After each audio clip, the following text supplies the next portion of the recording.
Hello అండి, అందరికీ నమస్తే. Welcome back to our channel. ఈరోజు ఈ వీడియోలో వచ్చి బాలామృతం పిండితోటి ఎంతో రుచిగా ఎంతో ఈజీగా లడ్డూలు ఎలా ప్రిపేర్ చేయాలని చూపించబోతున్నానండి. వీడియో అయితే మీరు ఎక్కడ కూడా స్కిప్ చేయకుండా చూడండి. చాలా ఈజీగా చేసుకోవచ్చు, చాలా బాగుంటాయి టేస్ట్ అనేవి కూడా.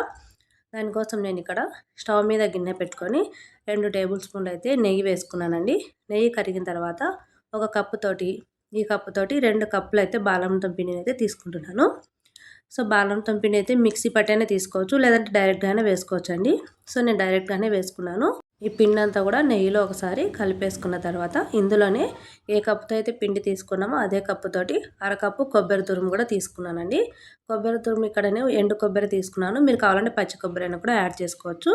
ఇదంతా కూడా ఒకసారి బాగా కలుపుకొని మంచిగా ఫ్రై చేసుకోవాలి. ఒక 5 నిమిషాలైనా మీరు కనీసం ఫ్రై చేసుకోండి. ఫ్రై చేసేటప్పుడు మీకు మంచిగా స్మెల్ అనేది వస్తుంది, అప్పుడు తెలిసిపోతుంది బాగా ఫ్రై అయిందని.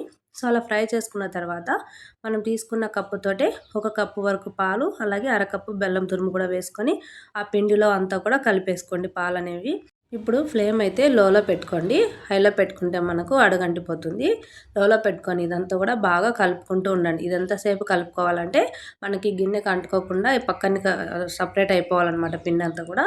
అంతవరకు మనము మంచిగా కలుపుకోవాలి. ఫ్లేమ్ అయితే లోలో పెట్టుకొని కంటిన్యూస్గా కలుపుకుంటూ ఉండాలి. ఇలా అంతా కూడా దగ్గర పడిన తర్వాత మనం స్టవ్ అనేది ఆఫ్ చేసుకోవాలి.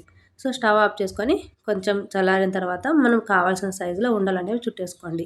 అంతే అండి, చూసారు కదా, చాలా చాలా సింపుల్గా చేసుకోవచ్చు ఈ బాలంతం పిండితోటి లడ్డూలు అనేవి. సో ఇప్పుడు వేడిగా మీద కాబట్టి కొంచెం పచ్చిగా అనిపిస్తాయి, మెత్తగా అనిపిస్తాయి. కొంచెం చల్లారిన తర్వాత మనకు చాలా బాగుంటాయి అన్నమాట. పర్ఫెక్ట్ లడ్డు అయితే రెడీ అయిపోయిందండి. చాలా చాలా సింపుల్ అండి, చాలా చాలా టేస్ట్గా కూడా ఉంటాయి. బాదంతో పిండి చాలా ఎక్కువ మోతాదులో ఇస్తుంటారు కాబట్టి ఈ విధంగా లడ్డూలు ప్రిపేర్ చేసుకొని స్టోర్ చేసుకున్నామంటే చాలా బాగుంటాయి. పిల్లలు కూడా చాలా ఇష్టంగా తింటారు. మీకు కనుక ఈ వీడియో నచ్చితే మన వీడియోకి ఒక చిన్న లైక్ చేయండి. అలాగే మీరు కూడా తప్పకుండా ట్రై చేసి ఎలా వచ్చిందో నాకు కామెంట్లో చెప్పండి. ఇలాంటి సింపుల్ రెసిపీస్ కోసం ఛానల్ సబ్స్క్రైబ్ చేయండి. Thank you for watching.